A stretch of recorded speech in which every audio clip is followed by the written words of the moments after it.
चुनी हुई सरकार, आम आदमी पार्टी की सरकार, अरविंद केजरीवाल की सरकार के खिलाफ एक बहुत बड़ा राजनीतिक षड्यंत्र प्लान किया जा रहा है।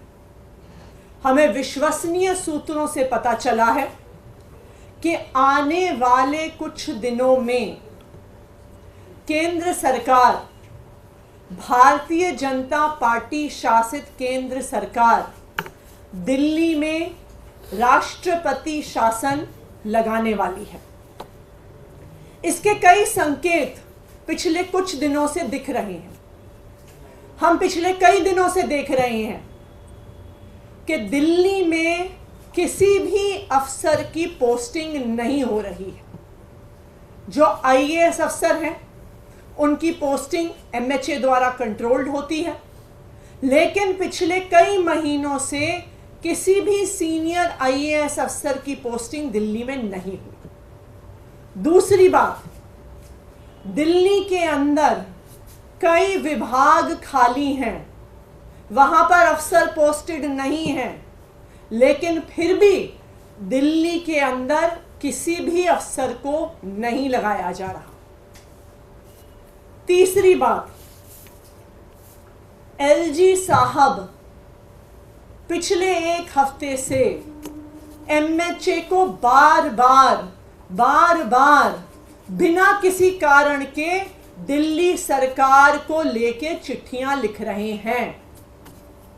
कहते हैं कि मंत्रीगण मीटिंग में नहीं आते, कहते हैं कि मुझे चर्चा करनी है, मैंने मीटिंग पे बुला रहा हूं, ये मीटिंग में नहीं आ रहे हैं। ये वही एलजी साहब हैं जो कोर्ट में खड़े होके कहते हैं कि जी ये ट्रांसफर्ड सब्जेक्ट है, मेरा इससे कोई लेना देना नहीं है। तो जब आप कोर्ट में कहते हैं कि आपका पानी के मुद्दे से, पोल्यूशन के मुद्दे से कोई लेना देना नहीं है, जब वो ट्रांसफर्ड सब्जेक्ट है, तो आप एमएचए में उसके बारे में चिट्ठी क्यों लिख रहे हैं? चौथा, दिल्ली सरकार के अफसरों ने मॉडल कोड ऑफ कंडक्ट का बहाना बनाकर किसी भी मीटिंग में आना बंद कर दिया है, चाहे वो कितने ही इंपॉर्टेंट मुद्दे पर हो। आखिरी चीज, हमने देखा कि किस तरह से एक 20 साल पुराने केस को उठाकर दिल्ली के मुख्यमंत्री अरविंद केजरीवाल के निजी सचिव को बर्खास्त कर दिया।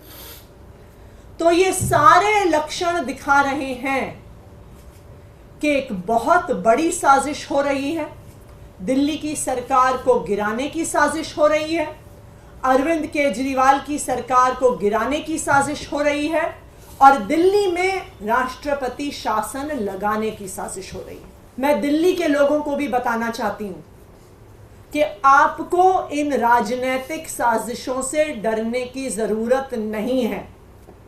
जब तक अरविंद केजरीवाल जी दिल्ली के बेटे के तौर पे खड़े हैं, चाहे वो जेल के अंदर हो, चाहे वो जेल के बाहर हो, वो दिल्ली वालों के हक की लड़ाई लड़ते रहेंगे।